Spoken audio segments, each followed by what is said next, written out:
I think what's also kind of shitty is that the CEO of Scale AI is like, first off, he's younger than us, like just a lot to process there, and he's a Chinese American child of immigrants who just a couple of weeks ago tweeted, "Immigrants have some of the hardest lives, blah blah blah blah, and should be celebrated more." And that was really wild to me. It's like he's trying to make the homeland worse to get more people to immigrate. You know what I mean? Like, yeah. what are we doing here? It's the long con, yeah. Yeah. Oh my god, that's yeah. I mean, I actually don't feel bad that he's younger. I'm like, yeah, we made it past the age of 25 without exploiting thousands of workers. It's not a hard bar to pass.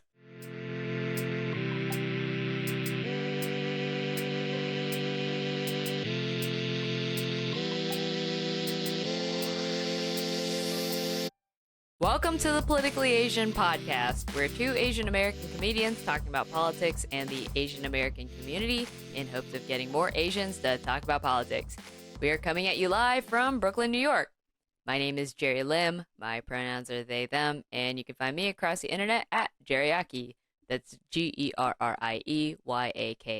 And my co-host... Hey, my name is Aaron Yin. My pronouns are he, him, and you can find me on social media at Aaron Flarin. That's AARONFLARIN.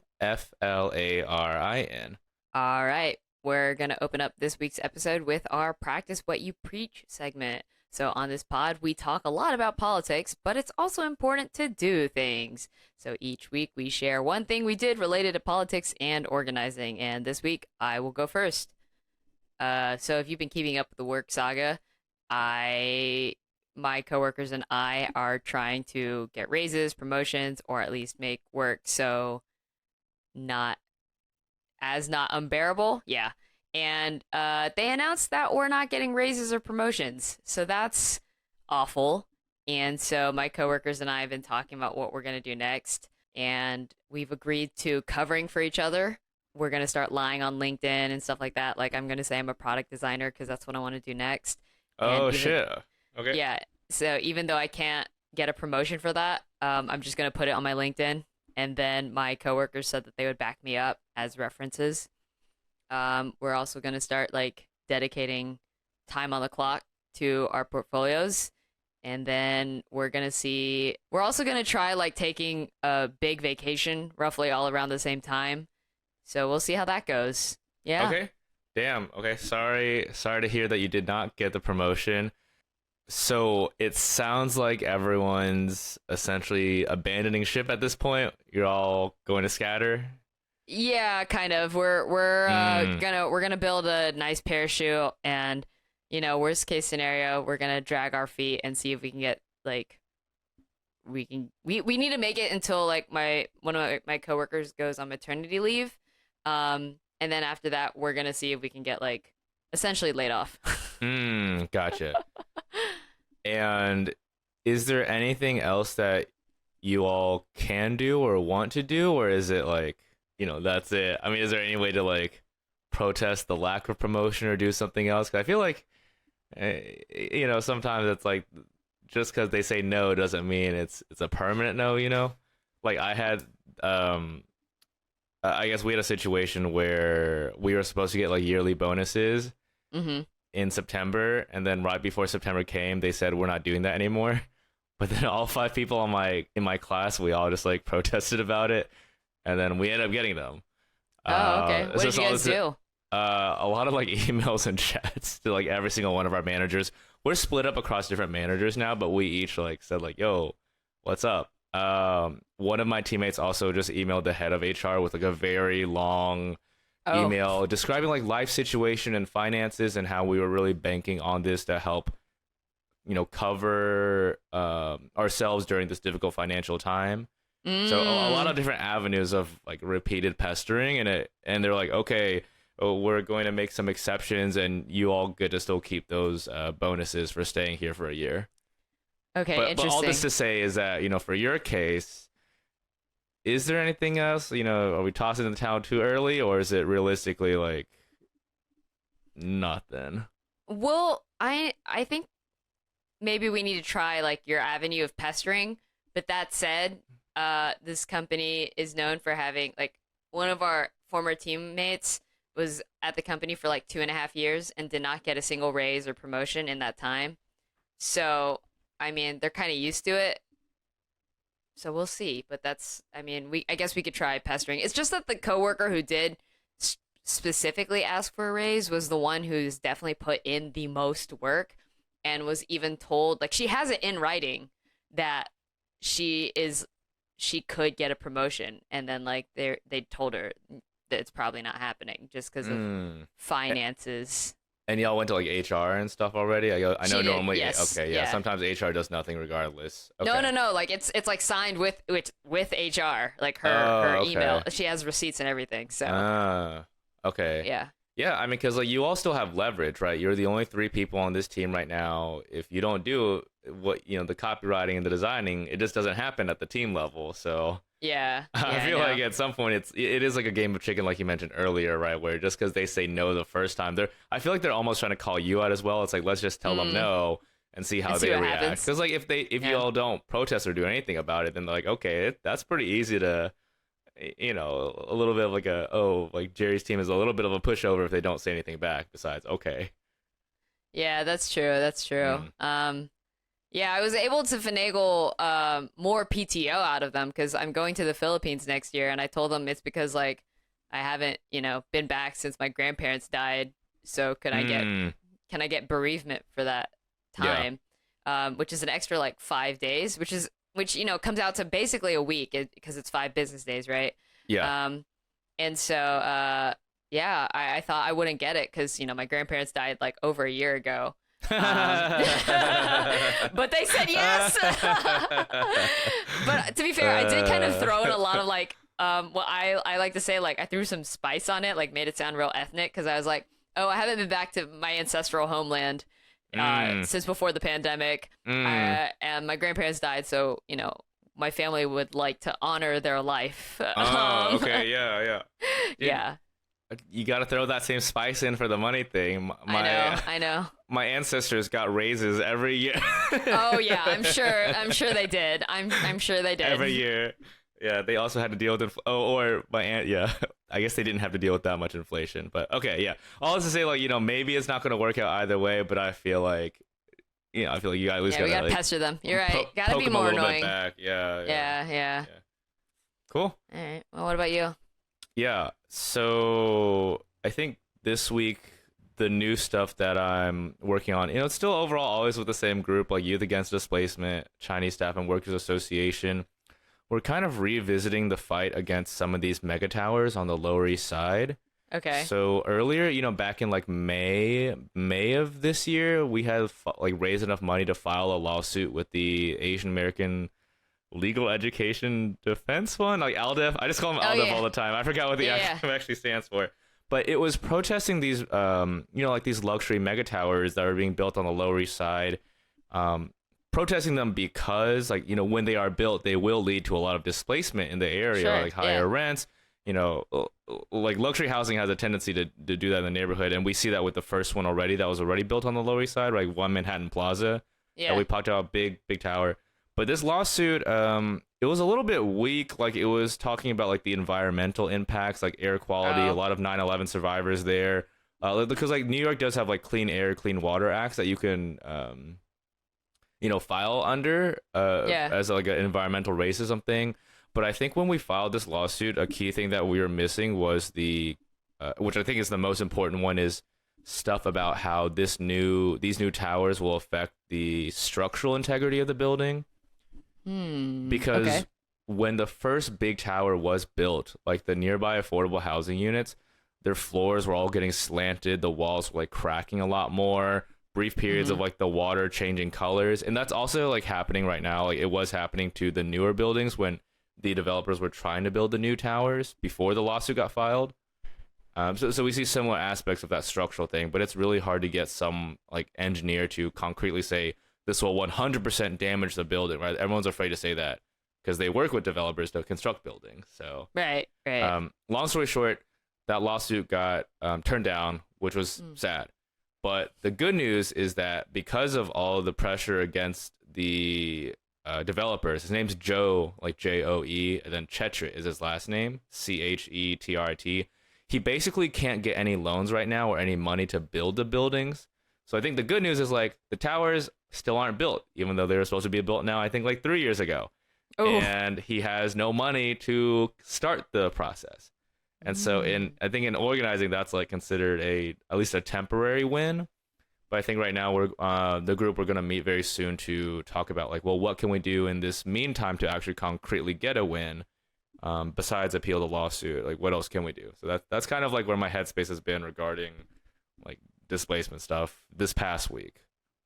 Yeah, speaking of 9/11, which is tomorrow, I'm surprised. Like, I'm surprised that didn't seal the deal. I feel like New York especially is like super sensitive about 9/11, and like I don't know. Me personally, I would have thought you would have been a shoo-in for that in your lawsuit. You know? Yeah. Never forget. Never forget. Hey. I mean, the lawsuit actually got rejected back in like summer of 2023. So it's been a while for that one, like May, June. But like we're actually just kind of revisiting this one now that we actually have more updates on the developer side as well. I see. Which is good. So yeah, but I agree. Like everyone talks about 9/11. Anytime there's a death, right?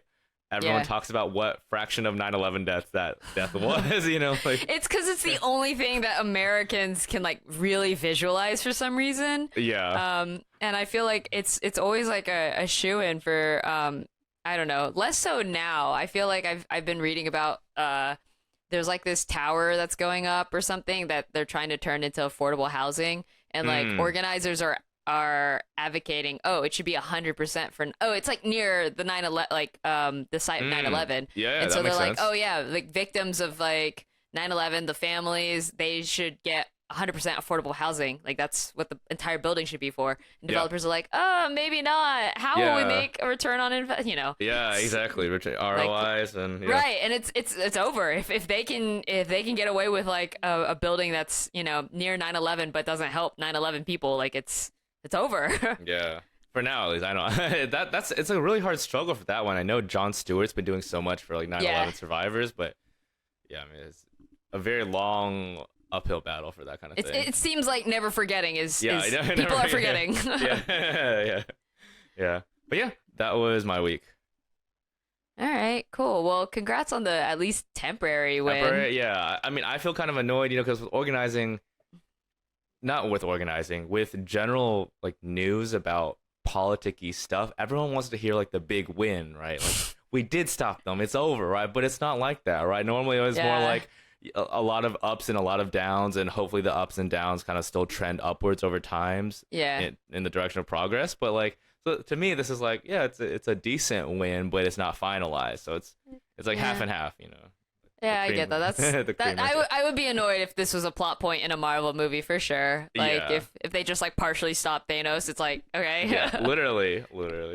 All right, well, we're going to move on to the meat of the episode. So this week in Asian American politics, we're covering Scale AI. Scale AI is a Chinese American founded tech company exploiting workers overseas in Asia by essentially creating digital sweatshops. For example, the Philippines is a source of over 2 million workers who help develop AI models. AI requires a lot of humans behind it to build the mathematical model. A lot of people have to analyze large data sets. And Scale AI is responsible for a lot of this labor outsourcing. However, they've been accused of paying workers at extremely low rates, withholding payments or at least delaying them, and not really having an HR. Aaron, what are your thoughts about all of this? Yeah, I feel like this is reinforcing the idea that Asian workers are cheap. Like, you're an Asian American company and you're not even paying like Filipino workers the minimum wage in the Philippines. I mean, well, if there's anyone who hates Asians, it's other Asians. Yeah. Okay, yeah. I have mixed feelings about that, but in this case, yeah, kind of true, right? And it's also, I think, a case of like East Asians exploiting Southeast Asians. Yeah, exactly. So one of the articles said that Scale AI, or a lot of these companies, was like outsourcing to the Philippines, but also Nepal and India. So it is in that sense, East Asians hating versus on the rest everyone. of Asia. Yeah, hating the rest of Asia. I'm just saying. Yeah, it's not great, and some of the stories are really bad. It's like workers are saying how, they work for several hours for only about $6 to $10. It was, according to them, like minimum wage in the Philippines is $6 to $10 per hour, but they're working for several hours and doing that, and they're so nitpicky about the work. Like, you essentially do, it's like CAPTCHA work essentially. Like, like when we look at photos and we have to identify which ones how many of these squares have motorcycles. That's what they're all doing. But like, if they're wrong or if they have mistakes, then they might not get paid at all too, which is like, this is like, it's pretty much illegal, but not, because there's no enforcement. I mean, it's fucked, because I've definitely failed some of those CAPTCHA tests before. I don't know about you, but I know that they're getting harder and harder. Like, a long time ago, it used to be really easy to do a CAPTCHA, and nowadays it's like, how many, click the squares with the traffic light, and the traffic light is like a tiny like pixel in one square, exactly. And that counts. Like, I flop. Yeah, literally, we would not make any money if we did that. Yeah. Yeah, but yeah, it's so frustrating, right? Because this is essentially just like, it's I think back to all the people I know who are like, oh, like China always has such cheap labor and cheap workers, and then so I think it really does mean something different to me, at least when I see it's an Asian company still treating Asian labor very cheaply and poorly. Yeah. It was really bleak to read some of these like perspectives. I think one of the quotes that I have here is like, I really am wasting my life here if I made somebody a billionaire and I'm earning a couple of bucks a week. Holy shit. Holy fucking shit. Yeah. No, nothing but facts, right? Yeah, I mean, Jesus. Yeah. I feel like normally this is the point where people would say, oh, let's unionize and all not do it. Mm-hmm. But there are so, many people in the Philippines overall. I feel like you would have to have like a national level movement to not do this. And I think it's harder because the article was just repeatedly saying, oh, there was that one person who was like, I tried to leave. Like, I hate this shit. I'm not doing it anymore. And then a few months later, he was still there, right? Because there's no other option. Yeah. I mean, either A, there are no options, or B, there's always someone who is, willing to take your place. Yeah, exactly. They got like the race to the bottom type thing. Yeah. Super, super depressing. I think what's also kind of shitty is that the CEO of Scale AI is like, first off, he's younger than us. Like, just a lot to process there. And he's a Chinese American child of immigrants who just a couple of weeks ago tweeted, immigrants have some of the hardest lives, blah, blah, blah, blah, and should be celebrated more. And that was really wild to me. It's like, he's trying to make the homeland worse to get more people to immigrate. You know what I mean? Like, yeah. What are we doing here? It's the long con, yeah. Yeah. Oh my god, that's funny. Yeah. Yeah, I mean, I actually don't feel bad that he's younger. I'm like, yeah, we made it past the age of 25 without exploiting thousands of workers. It's not a hard bar to pass. Yeah. Oh man. Yeah. And I know earlier we were talking a little bit about enforcement. It's comically bad, I think, because there's this one quote in the articles that were saying like the Philippines government, they were saying that they're alarmed, but they have no idea how to regulate Scale AI. Their Department of Information says, we're not sure how much our workers make, but this whole industry is like what they call like an informal sector. So there's no policies around this. And I'm like, this just reminds me a lot of like tech officials in the US, or like government officials in the US trying to regulate tech here.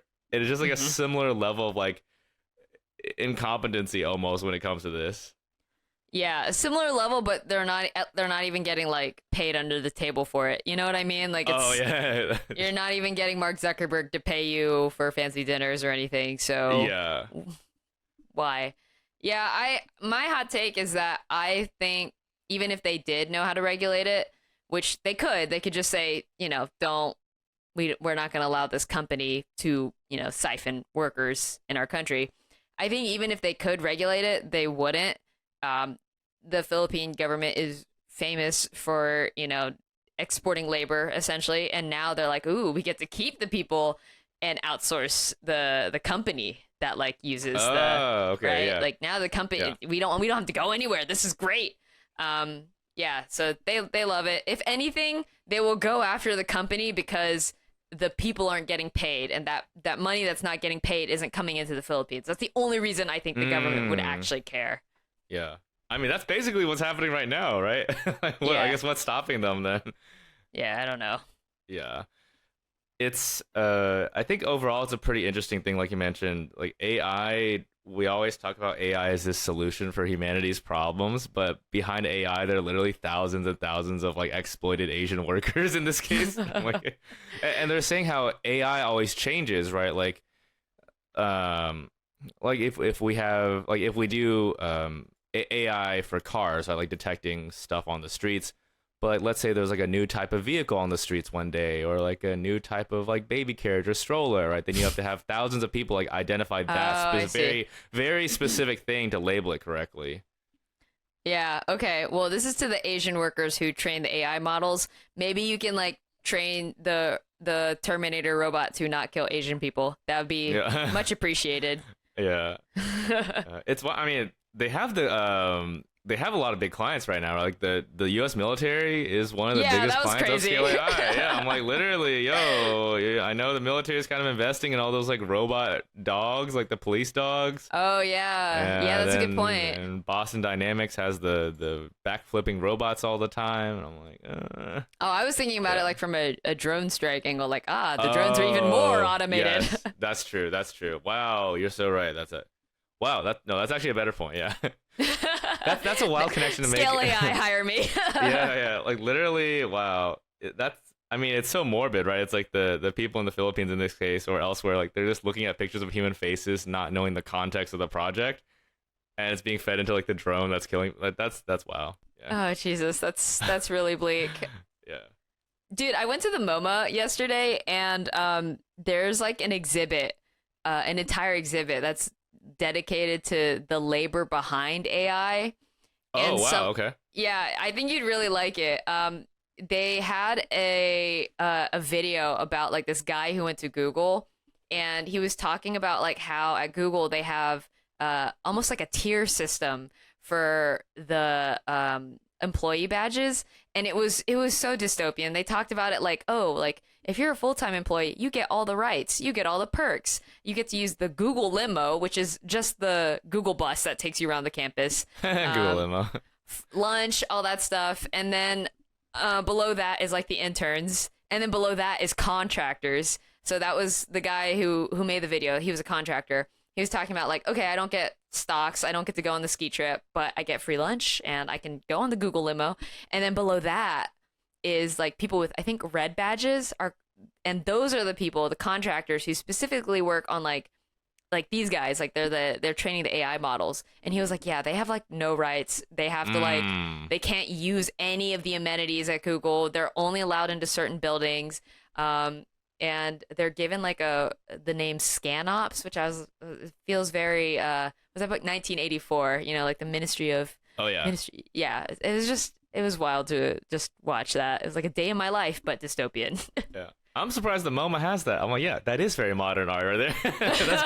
That's really 2023. Wow, that's directly Yeah. that's like today. Wow. But no, I see the overall point as well. It's like, yeah, I mean, whether in the Philippines or in the US, it's like when you're the lowest level like grunt worker with data annotation, it's like they don't care about you at all. Yeah. Yeah. I think like the data people, the AI people have even less I don't want to say rights, that feels not correct, but like they have like less access than like janitors, which is like really interesting to think about. Yeah. Weird. Well, I wish we had like an action item for this. To be honest, I'm not sure what can be done at least at the moment on this. Except don't use Scale AI, and that's literally it. That's all I got for this one. Just yeah, they're literally just outsourcing the labor and having like poor Asian people do it. Yeah, man. Is this the future? Is this like what happens when the AI models are like trained enough, you know? I guess what is trained enough?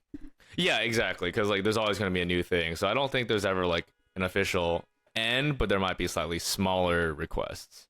Okay.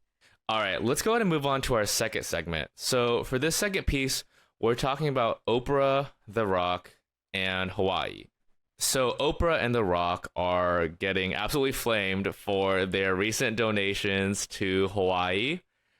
This is because they, in addition to donating $10 million, they were also asking regular people to donate money. And every day people are like, we're poor. You are billionaires. Why are you asking us this at all? Gerrie, what's your thought on this situation? It was very much giving the same energy as like the beginning of the pandemic when celebrities were all posting, we're all in this together from their like multi-million-dollar mansions. Oh, yeah. Wow, I completely forgot about that. Yo, it's time. You blacked it out. That's fine. Yeah. What do they do next? Oprah and The Rock are going to do like a joint song collab. You know when yeah. We are Maui. Yeah, we are Maui. A joint music video. Yeah. Yeah. Everyone was really mad. I think it's valid. You know, all the articles were saying, yeah, your donation of 10 million is less than 0.5% of your wealth. Like some people in the comments were like, yeah, 0.5% of my wealth is like $20. So yeah, it's like just to show like how small the amount they were giving was. Because Oprah, I didn't know Oprah was, I mean, I guess it kind of makes sense she is a billionaire, but yeah, she's worth 2.5 billion. And yeah, she has a lot of money. I mean, you know what's crazy is like the articles were saying that damages from the fire would cost roughly $1.2 billion to fix. And I was like, oh, you know who has $1.2 billion? Yeah. Oprah. She actually has twice $1.2 billion. She could save Hawaii twice. Yeah. Yeah.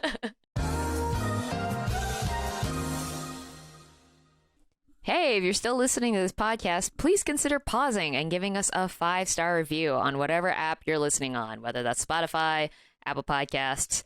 I don't think anyone else does it. If you really like the episode, consider donating to our Buy Me a Coffee. It's a one-time payment of an amount you choose, and we'll take literally anything. You can go to our website or head over to buymeacoffee.com/politicalasian. We're so broke we couldn't even buy a longer URL with our proper name. Thanks, and now back to the episode. Yeah. She also owns more than 2,000 acres of land in Hawaii. I was like, that's a lot of land. 1 acre of land is about 40,000 square feet.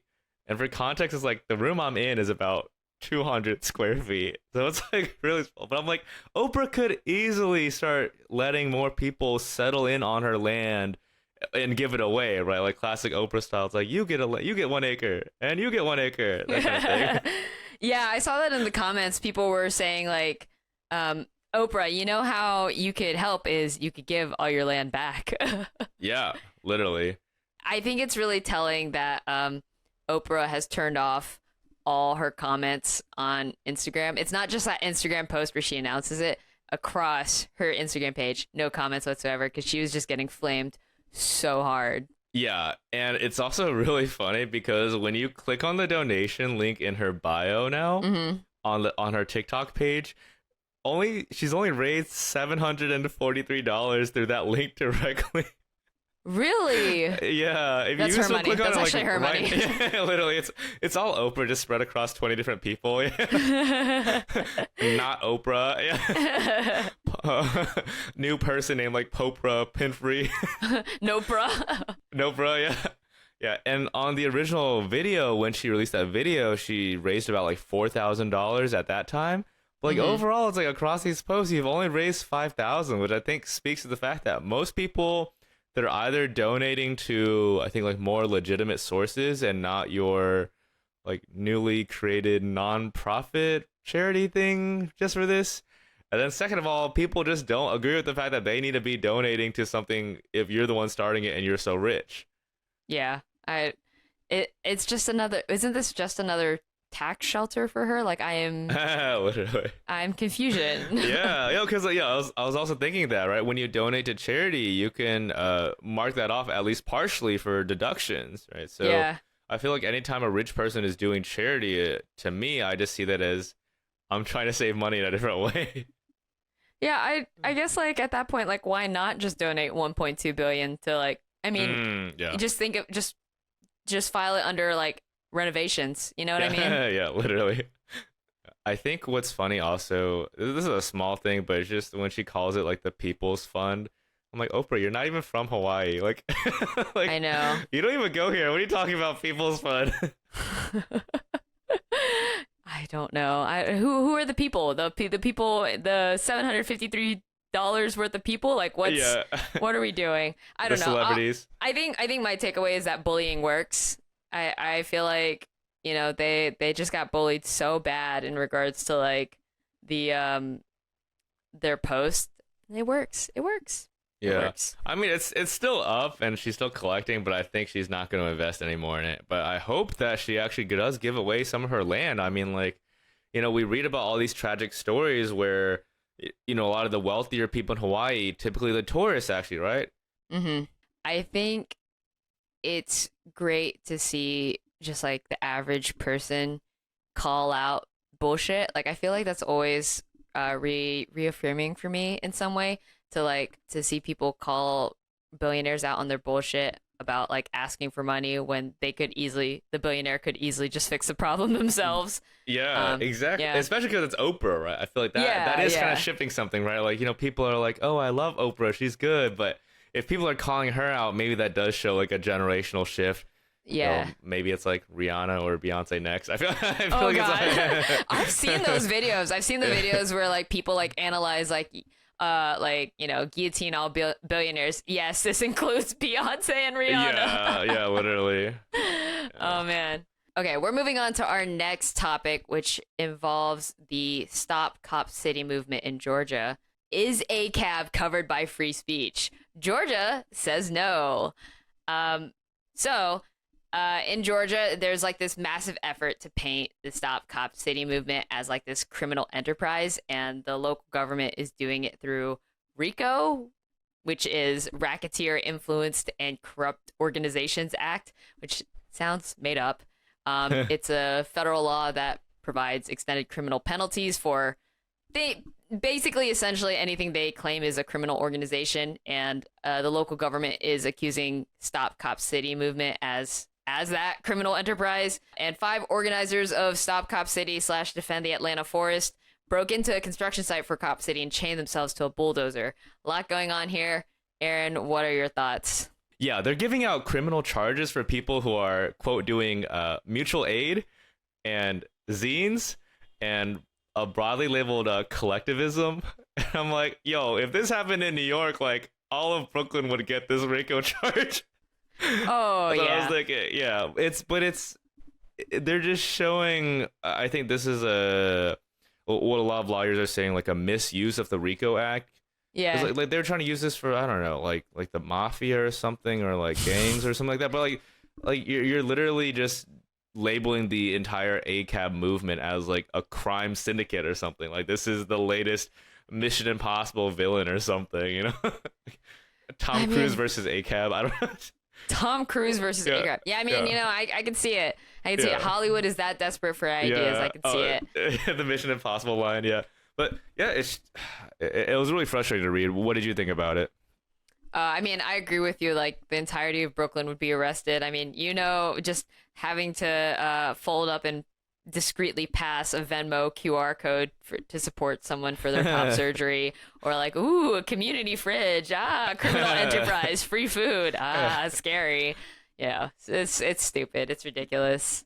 Yeah, they literally could also do that for community fridges. I can actually see that. Yeah. Yeah.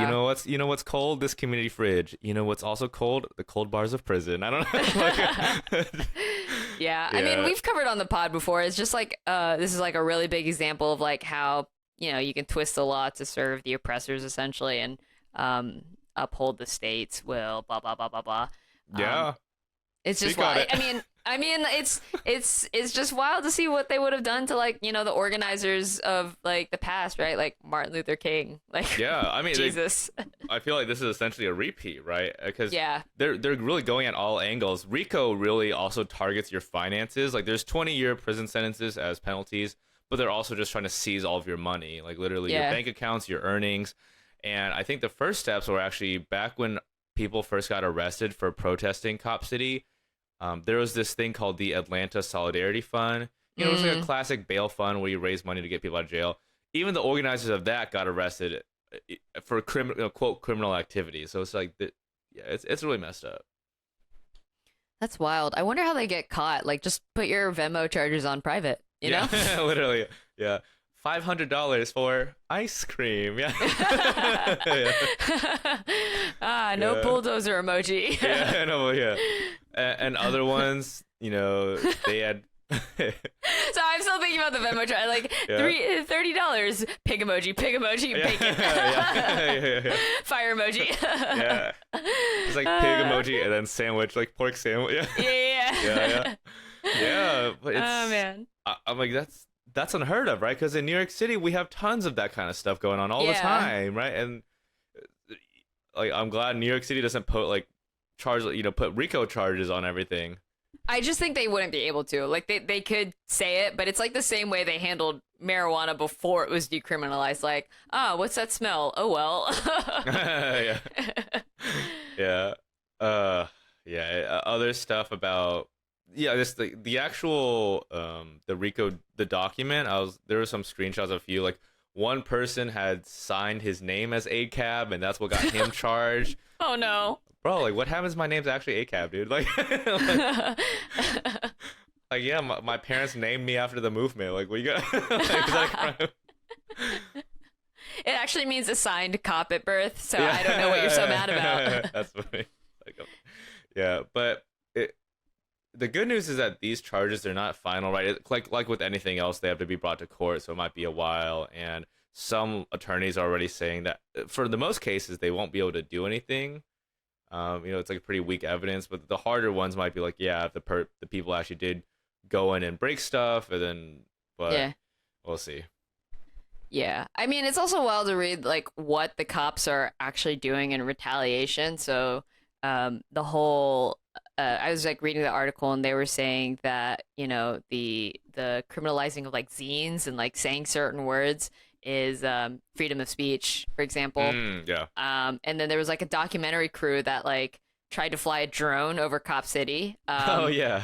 And like, the police shot it down or something and confiscated it. And the article was saying, oh, that could be, not, what's it, like, what's it called? Like, freedom of press, like what's that? Oppressing the press, I guess. I don't know how to, like, frame this, but, like, yeah, like, essentially attacking that. There we go. Attacking okay. the free press. There we go. Yeah, exactly. I feel like, dude, at some point, I feel like this all comes down to who has the better lawyers as well. It's just so stupid, right? Like, when we read about these situations, it's like, this is not a crime syndicate. This is clearly law being weaponized in a very malicious way. Yeah. Yeah. Well, with this one, I would say to anyone in Atlanta, definitely plug in to Stop Cop City through protests and organizing. I feel like in this case, like the article in The Intercept was talking about, the government files RICO charges primarily to intimidate and harass. Mm-hmm. Whether they actually stick is to be determined, but the overall impact is to generate fear. And so I'd say this is not the moment to step back, but to step forward. Yeah. Yeah, okay. I like that note. I like that note to Okay, cool. Let's move on to. Cool. All right. Well, let's move on to our last topic for this week. So for our last topic, we're talking about the IRS being cool. So the IRS plans to crack down on 1,600 millionaires to collect taxes and other money that they've been withholding. They're mainly doing this through AI and a much bigger team. Gerrie, what's one that you had about this situation? the IRS, famously the cool department of the U.S. government. But I'm glad my taxes are finally doing something. Yeah. I only wonder if, like, the CEO of the company that owns TurboTax is, like, getting caught up in this. Oh, that's true. That's true. Yeah. Full circle. Yeah. Yeah. That is kind of funny. It's like, hell, I'll actually pay taxes if the IRS goes after even richer people, right? Right. Exactly. Yeah. I wonder how they got that number, though. Every article is very specific, like 1,600, like 1,600. I'm like, are there only that many millionaires committing fraud? Or is that how much you can handle? No, I think I would think, like, knowing the IRS, they probably published something and they were like, we're going to go after exactly 1,600 millionaires. Oh my gosh. Yeah. Yeah, it's 1,600 millionaires who owe at least $250K each in back taxes.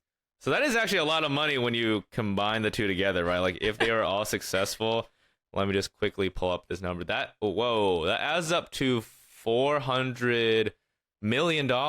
If we do 1,600 times 250K, that's $400 million that they technically should have already collected back. Nice. I mean, Yeah. that's more than Oprah and The Rock donated. So, Exactly. doing well, doing well. Yeah. It was pretty surprising though. I mean, I guess the IRS has just been kind of too weak to be able to go after them. But I'm glad now they're literally just hiring a bigger team to not be bullied anymore by these millionaires, right? Like before they'd be like, "Oh, okay, well fuck me, I guess." But now they're like, "No, fuck you. Like give me the money." We should email this story to New York Department of Labor. Yeah, that's exactly what I was thinking. Yeah. What else did you think about this story? I mean, I'm just glad that my taxes, like I said, are finally doing something. And I think it's interesting how they're using AI. Like I said, maybe it's like going back to those workers in the beginning, like they're feeding them like, eat the rich, eat the rich, eat the into the AI model. Yeah. That's so funny. Yeah, I noticed that too. They didn't really specify a lot about what or how the AI was used. They just This said, is what a rich person looks like. Yeah. Go after them. Literally. Yeah.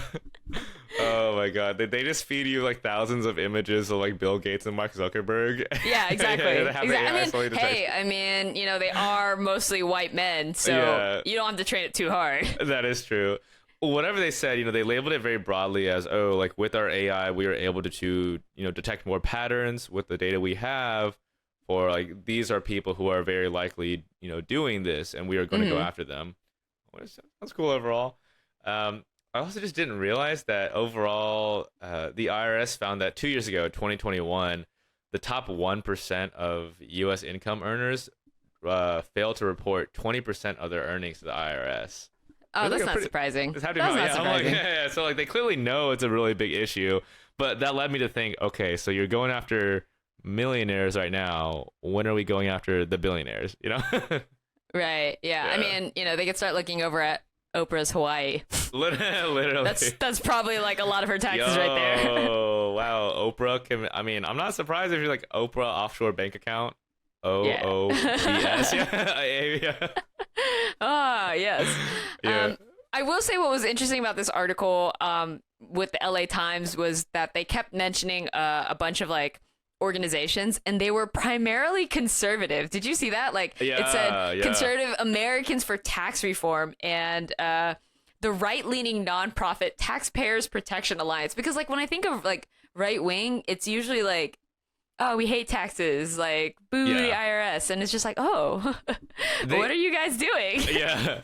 They also kind of hate it in this one too, right? But more from like a fear-mongery perspective, because they're like, oh, if they can go after millionaires in this direct targeted way, like they might go after us next. That was like their whole angle, but it's like, no, they're not, dude, we're poor. Like, what are you talking about? We have no money.